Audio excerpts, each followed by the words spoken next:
It's called the Auschwitz of the Balkans. The jasenovac extermination camp was one of the largest concentration camps on European soil during the Second World War. Monster book, monster I say in both senses of the word, because it's enormous and because the details in here are truly horrific. Thank you for joining us. I have to confess to my own ignorance and say that before we had you on the show, I hadn't heard of the jasenovac extermination camp. How is it possible that such massive, systematic, industrialized brutality was kept covered up for so long?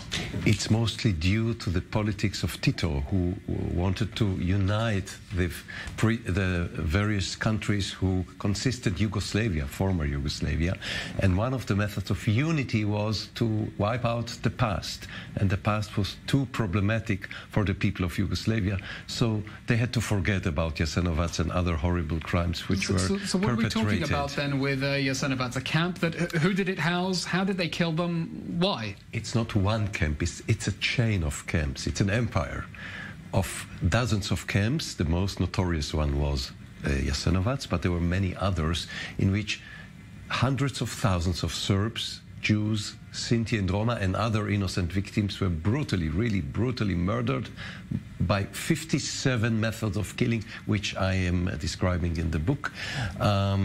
So almost 1 million innocent people were brutally murdered between 1941 and 1945. Only April 45, this horrible camp was liberated. And of course, most of the victims were not Jews. We're not talking about a classic Holocaust extermination camp, but a different attempted extermination. Different, but nevertheless, 40,000 ex-Yugoslav Jews were murdered there, mostly Jews from Serbia and Croatia. So when you say 57 methods of killing, I mean, we don't want to get too graphic, but... Better not. But a little bit about what we know, please. Burning you alive, cutting your head with excess, etc., etc. I mean, it's a horrific legacy, and I wonder to what extent modern-day Croatia, a democratic country, member of the European Union, has faced up to that past and responsibility for the perpetrators. Did not and doesn't want to. And this is a tragedy within the tragedy. The Croats deny or try to deny the truth, to minimize the number of victims, to present a false picture of that camp. And I think as long as they are not admitting the truth, how will they educate new generations? And is there any sort of political pressure, either from Jewish communities or local people in Croatia, to say it's time to open up this historic chapter and come to terms with it? There is a big pressure from outside and from inside, even from inside intellectuals in Croatia. But until now, all this is in vain. And I have to admit that I myself got not less than 9 threats for my life from Croatians all over the world. Of Croat nationalists who are furious. To stop my researches and to leave this subject aside. Of course, I'm not frightened.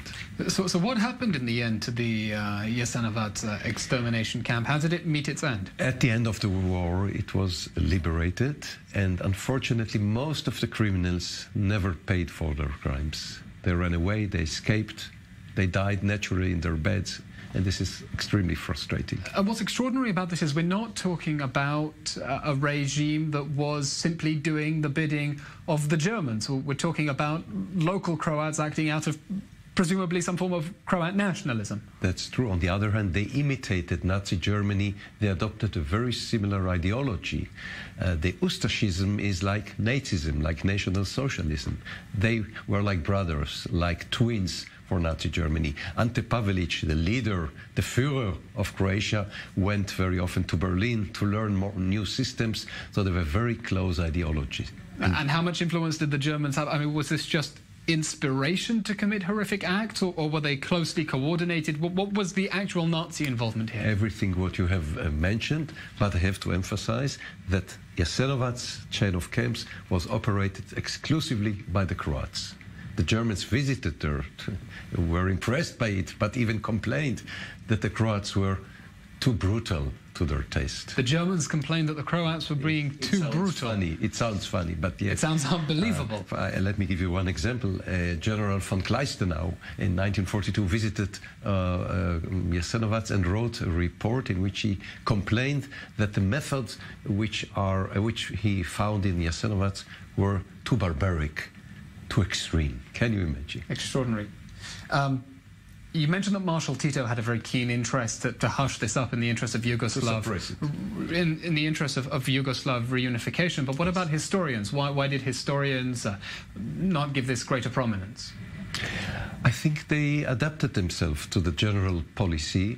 There were some publications about Jasenovac, but they didn't get the real attention which they should have. And the unique I think the unique line of this book is that it's a mixture of an historical research, authentic, accurate, and being popular in the good sense of the word. So you don't have to be educated or academic to read it and get the real impression. Not educated, but perhaps a weightlifter, because this is enormous. Dr. Greif.